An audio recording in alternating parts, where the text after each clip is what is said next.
Welcome to Tech Conversations with Grace Chng, a podcast series by News on Tech. Tech Conversations will engage tech experts to highlight the technologies that have the potential to create substantial advancements in the future and significantly impact industries, economies, and societies. In this podcast, we have Ben Tan, Senior Executive Partner with Gartner. And for the last 30 years, he has worked in global and regional tech companies and have seen the rise of computing from the original Windows to what we have today. But do tell us a little bit more about yourself, Ben. Yeah, I started off being involved in tech at the university level. A friend of mine introduced me to modifying computers. And so at a young age, I was already, boosting my computer to a higher speed than it could do. And my first chipset was a 486, and then moved on and spent about 17 years with Microsoft, and then obviously in the region, and then with Gartner for the last 5 years or so. Right. Yeah. So we live in turbulent times, but I think exciting times where technology is concerned. Yeah. With the rise of AI and generative AI. Yes. Right? It's $1 trillion industry, and I think that from yourselves, Gartner, as well as other companies, the market is estimated to grow to about $2 to $3 trillion US dollars by 2030. But in light of this, Gartner has also done some research, and I think you have called it the Maverick Research. So tell us, Ben, about this research. So in our industry, we look at horizon scanning. And Horizon 1 is what's available today. Horizon 2 is what's available 1 to 5 years out. And then Horizon 3 is 5 years and beyond. And the Maverick Research is focused on Horizon 3. When you have a prediction on Horizon 3, it's looking so far out, you tend to not want to be precise, but you want to be directive in the direction of where it's going. So this is beyond 5 years? Yes, 5 years and beyond. Okay. Maverick Research focuses on that, right? Okay. So as such, you look at behaviors and technologies that will impact behaviors either positively or potentially negatively. And then society, if you know the future, can modify its behavior and adjust to what potentially may be a danger in the future. Okay. So when was this Maverick Research done? So the study was done and research was done in 2023, published in 2024. So this was just at the rise of generative AI, right? So tell us, what are the highlights from this Maverick Research? So I will pick the research to explain to your audience in a more chronological way. So the first phase that we think will happen is that United Nations would declare GenAI a basic human right over the next 5 years. Okay, right? You want to explain what that means? Because GenAI is so significant to evolving and growing and developing a society, we want to make sure that the have-nots are not left behind. So developing countries also must get access to GenAI and AI, and therefore their folks in their field must be able to get access to that information and develop their countries with it, right? Okay. So that's important. We believe that will happen in the next few years' time because it's so powerful, right? There's still a lot of errors that GenAI needs to work out. It is not perfect at this moment in time, but we think in 3 to 5 years' time, it would be there, right? And therefore, the countries that don't have access to it must get access to it, right? Okay, so that is the first prediction. What is the second prediction? The second one is we feel that potentially universities, tertiary educations are going to be significantly impacted by GenAI because there's a lot more you can learn faster and quicker from GenAI that you can learn from a developed courseware that takes time for you to develop and to publish out, right? So, certain subjects will not be as disrupted, but certain ones would be significantly disrupted. Secondly, the changing roles and jobs that are available in the market. The jobs that were here some jobs that were here 30 years ago are no longer here today. And some jobs today that you can make significant amount of money no longer needs you to have a university degree. For example, influencers, you know those, right? They don't need a university degree to be an influencer, right? I don't need to go to school for that. I can learn that online through courses, through social media, through YouTube, through GenAI. You know, there are many ways to learn now that are different, and it's disrupting that industry significantly. So I want to pick on the universities and the IHLs, right? Sure. Yeah. So every technology is a double-edged sword. It's good and bad, right? So on the good part, students, generally, people will be able to use it to learn faster. I think that hopefully when it doesn't hallucinate so much and it's a greater accuracy, I think we can use it. Yep. What does that mean? You know, that means that the GenAI is now a lecturer, right? So we'll have super tutors, super lecturers who'll be able to teach you, so to speak. So who will set the curriculum? So the human is still in charge in that sense. Yeah. So there are two parts to it. One is setting the curriculum, but the more important one, it democratizes education. Oh, okay. Right? It makes it significantly cheaper because I don't need to go to a school to get access to that information now. I can get access to that information through a chat GPT, for example, right? I can ask it questions, right? So that's number one. Number two, in terms of you adjusting, today we find the younger generations like to learn on their own rather than classroom already. Why? Because my own time, own target. I can set when I want to learn, how I want to learn. If there's one part of it that I already know, I fast forward. I get to the part I don't know, right? But if you go to a classroom, you have to sit through the entire syllabus, whether you know it or not, because it's no longer interactive. It's just data dump onto you, right? So it also means that universities and schools will also have to adjust, right? Evolution is too slow, right? So they'll just have to make a quantum leap and just jump into it. Well, for certain topics and certain subjects, but I wouldn't go to a doctor that learned his profession from YouTube. Okay, for example, right? Yes. So, but would you go to get advice on how to do better social media from an influencer or from a doctor that went to university?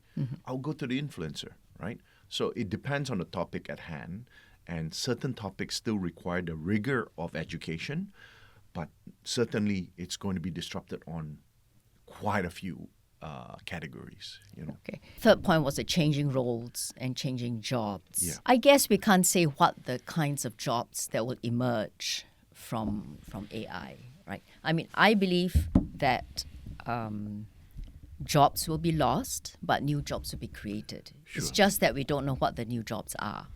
So when the advent of the calculator, when it first came out, people were so afraid that, wow, the calculator will make us, brain dead. We won't learn how to do math anymore. We'll be dependent on a calculator. But what happened was people left the rudimentary task of a calculator for a calculator to do.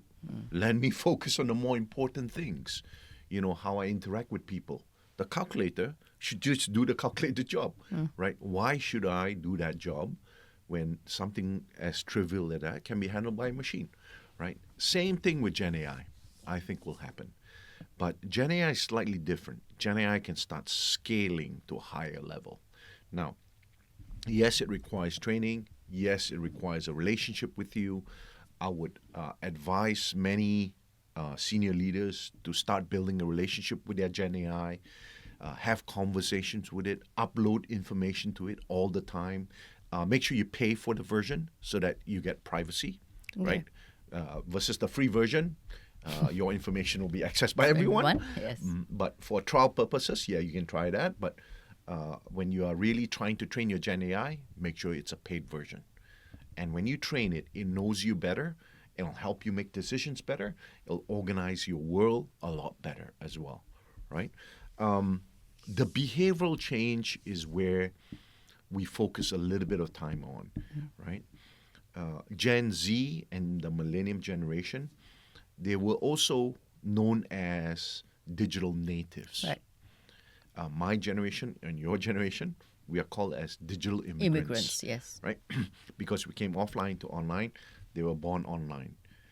Gen Alpha, which is anyone born from 2010 onwards, they are known as Gen A or Gen Alpha. They will be AI ready when they come to work. Right. Okay? It would be an example I would give you is imagine if you start a job today and your company gives you a pen and a notepad instead of a laptop. You're probably looking out for the next job Yes. somewhere else, right? Instead of writing all the things out manually. Wow, that's impossible.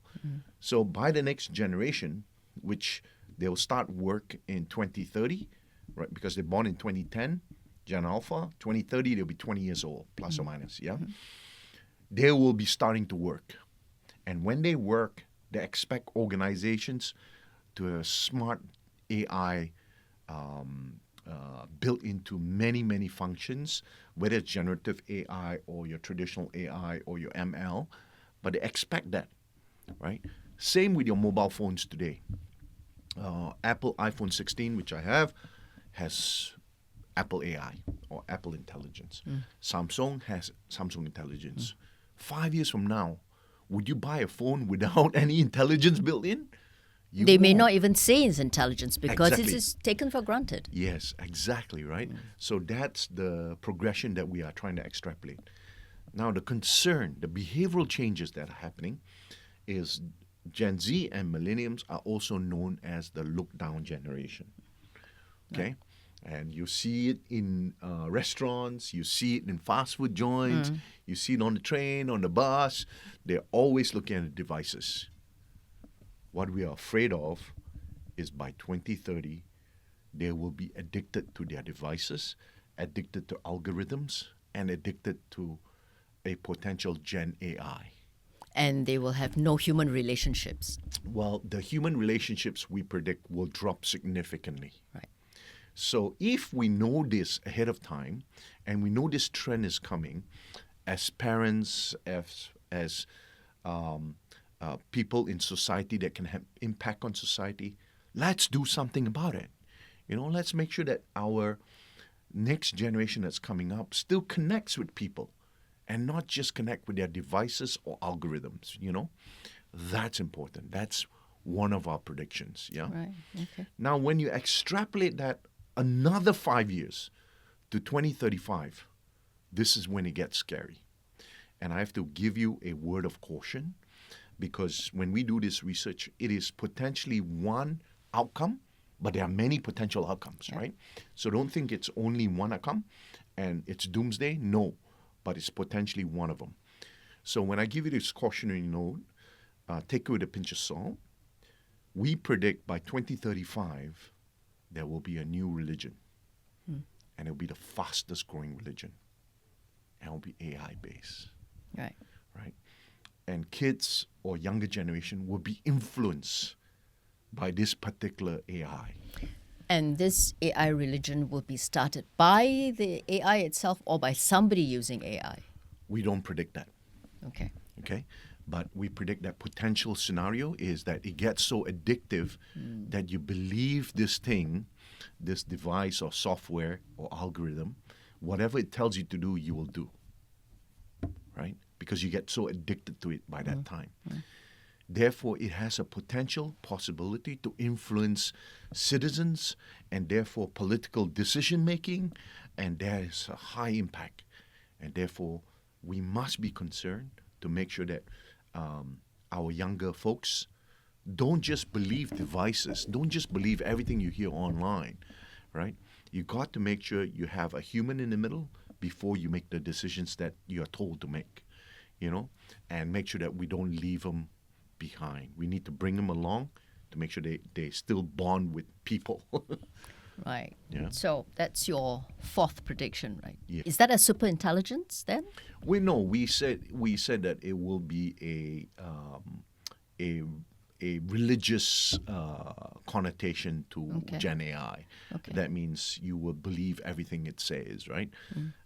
That's about it, basically. Right? It is a far-fetched prediction, but it is a potential scenario. Yes. That you can see that if we continue this path of being addicted to devices and algorithms, it will get there potentially. But we want to make sure we put the guardrails in place. We will also have, as we move along this path, Yeah. AI agents which will help us to work in many areas. Right? Will there be HR person looking after AI agents? We believe there are potentially many roles for agents, right? Agents can be consultants, they can be your boss, they can be your shrink, your psychologist, right? There can be many roles. And when we surveyed the market, we realized that many people are willing to have that, right? Because they think, number one, I think you're not biased as an AI. But actually, there are unintentional biases built in, Yes. right? Like potentially right now, most of the AI are developed by men, right?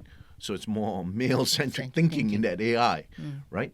And most of the people developing AI are scientific mindsets versus artistic mindsets. Yes. Right? So you got a unintentional bias. No one orchestrates this, but it so-called happen as you move along the development curve, right? So you got to catch some of these in place, right? But the long term is, hopefully, it has a role to play, and it can play, being a what do you call this? A psychologist for you as well.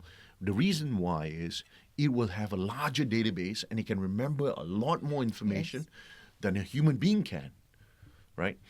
And yes, there might be unintentional biases in there, but there's no intentional bias. But maybe your shrink may have an intentional bias, right? Confidentiality, right? People feel like if I talk to a computer, it'll be more confidential than I talk to a human being, right? Or they might be shy to talk to a human being, and they prefer to talk to a computer, right? So there are many of these scenarios panned out, and when we surveyed it, we found that quite a substantial portion, 20-odd%, prefers a device than a human being, right? Whether this is right or wrong, or whether it's going to continue this path, we don't know. But at this moment in time, there are some people choosing an AI versus a human, right? Because there are some benefits to it. Now, our perspective is if you combine AI and human together, you get a more powerful solution at the end than AI on its own or humans on its own, correct? If you have a psychologist that has access to that information at the fingertips really quickly, that would be very powerful.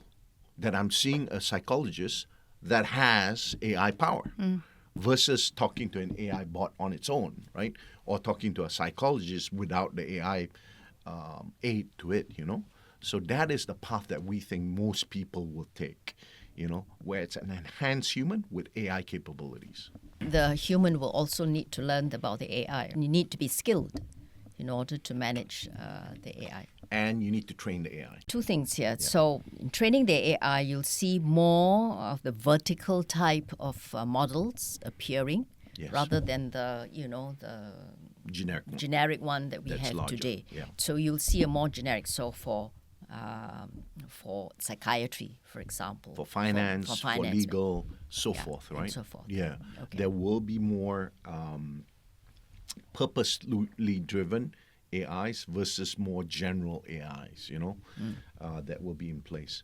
The reason for that and the reason driving that has to do with energy consumption. Okay? We predict that energy consumption grows for technology products alone 600% from 2020 to 2030. And that's basically for data centers. Everything. Everything. You will see that come across because of two factors. One, more things are digitized. Companies are not going to go back and say, we're going to stop digitizing it. Let's go back to pen and paper. More and more things are going to be digitized. More ways you can use that data. And the second part is AI. AI consumes a significant amount of power because of GPUs, and GPUs requires a lot of power to process, right? So those two factors, would drive the growth. Earlier, I said about the good and bad of technology. It's a double-edged sword. So in agentic AI, do you see a situation where it will be weaponized, and both the adversary and the defenders are using agentic AI? I would say almost all technologies can be weaponized, right? All developments can be weaponized. Is it something that most people would try to prevent? Yes, it is something that most people would try and prevent. Is it secure and safe now? No, it's not secure and safe enough, right? There's a lot more work that needs to be done in it, right? Because when you ask simple questions and simple things, sometimes it gives information that is not kosher, right? And therefore you need to vet it and prevent it from happening again, right? So given all of these developments and the research that Gartner has done, what would organizations, business leaders have to think about, and what action can they take? So number one, GenAI is a very powerful tool, right? But it requires training and supervision, right? These two things are very important that comes with it. Think of a young teenager. You don't want to give him access to your car. You don't give the car keys to him or her, and without proper driving lessons, and so forth, and passing the test and supervision, right? Same with GenAI. It's like a young person that's not trained, okay? We need to also help our existing workforce become a new workforce, okay? And see it as a new workforce. And not be afraid of it. Yeah. It is no longer just a tool anymore. It understands our language, right? Versus last time, we have to learn computer language, BASIC, Fortran, Pascal, C++. We have to learn their language. But now the computer has learned our language, right? So it's become more accessible. But we need to welcome it into the workforce in the right way. And leadership has to take a critical role in that and not just leave that to technologists. Okay, so it is not a technology strategy anymore, but more of an organizational strategy. Correct. To adopt and level up your workforce and yes, you need to do that as well. Yeah. But now you are bringing a very powerful workforce into play. Yeah. Right? And therefore, the behavioral aspects is the toughest component to merge together. Right. Yeah. Is it possible, in your view, do you see the change in Asia Pacific any different from other countries? I feel Asia Pacific is more open to technology adoption. But that said, U.S. is also leading the way. Europe is leading the way on privacy, right? Making sure they take care of and governance, people's rights and governance. So each location has some, contribution factor, right? But Asia is definitely one of the early adopters as well. What are customers telling you, when you talk to them? Right now, they see a lot of benefit in GenAI, but they also see the high cost in GenAI. So they need to weigh those two before they embrace it full-heartedly. Because right now, GenAI is also pretty expensive. Yes. That's why the first prediction is that UN needs to do something to help the developing countries get access to GenAI because it's too expensive. Thank you very much, Ben, for your insights Most welcome. on the development and advancement of AI and GenAI in particular.